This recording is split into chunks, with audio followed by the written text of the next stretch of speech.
اعوذ باللہ من الشیطان الرجیم بسم اللہ الرحمن الرحیم۔ عزیزان مان، آج مئی 1973 کی 20 تاریخ ہے اور درس قرآن کریم کا آغاز سورہ التوبہ کی 80ویں آیت سے ہوتا ہے، 9/80۔ آپ کو یاد ہے کہ ان دونوں صورتوں میں بنیادی موضوع تو جہاد یا قتال کے متعلق ہدایات ہیں، لیکن اس ضمن میں اس ذہنیت کا ذکر بھی خاص طور پر آ گیا ہے یا آ رہا ہے جو عمل کی دنیا میں بہانہ سازیاں کرتی ہے اور محض زبانی اقرار سے یہ سمجھ لیتی ہے کہ جو مقصد تھا دین کا وہ ہم پورا کر رہے ہیں۔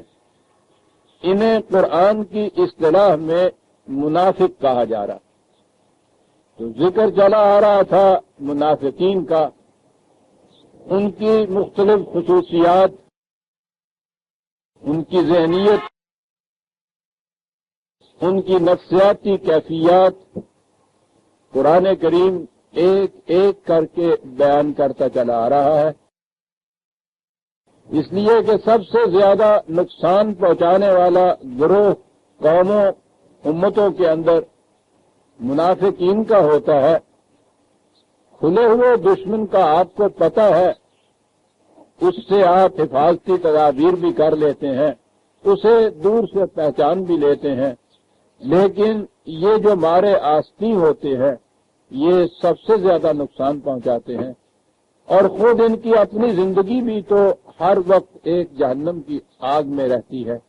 اسی لیے قرآن کریم نے منافقین کے متعلق بڑی ہی شرح و بس سے تمام قواعد اور ان کی ذہنیتیں بیان کر دی ہیں۔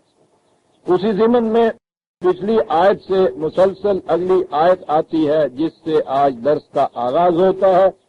پہلے آیت کے الفاظ سنیے، پھر آگے میں چلوں گا۔ استغفر لهم او لا تستغفر لهم ان تستغفر لهم 70 مرة فلن يغفر الله لهم ذلك بأنهم كفروا بالله ورسوله واللہ لا یہدی القوم الفاسقین۔ پہلی بات تو یہی ہے کہ یہاں منافقت، کفر، فسق وہ ایک ہی سکے کے مختلف رخ بتائے گئے ہیں۔ حالانکہ منافقت میں آپ دیکھتے ہیں کہ یہ لوگ اقرار کرتے ہیں زبان سے، اس قوم کے اندر شامل ہوتے ہیں، کفار بالکل الگ ہوتے ہیں۔ اور فسق تو ہمارے ہاں فسق و فجور یہ عام بے حیائی کی باتوں کو کہتے ہیں، لیکن قرآن تو یہ خصوصیات تینوں مشترک بتاتا ہے ان میں۔ اس چیز کو چھوڑیے، اصل موضوع کی طرف آئیے جو اس آیت میں ہے۔ پہلے تو آپ یہ لے لیجئے کہ کسی ترجمے میں، کسی قرآن کریم میں آپ دیکھیے گا مغفرت اور استغفار اور یغفر لمن یشاء وغیرہ کے الفاظ آتے ہیں، ہر جگہ ان کا ترجمہ بخشش آتا ہے۔ خدا سے بخشش مانگو، خدا بخش دیتا ہے۔ اور بخشش اور مغفرت کے الفاظ تو ہمارے ہاں مرادف ہو گئے ہوئے ہیں۔ اللہ بخشے تو ہم یوں سانس سانس میں کہہ دیتے ہیں ہر مرنے والے کے ساتھ، خدا سے بخشش کی دعا مانگو۔ بخشش، بخش دینا، ترجمہ ہی اس کا یہ ہو گیا آپ کے۔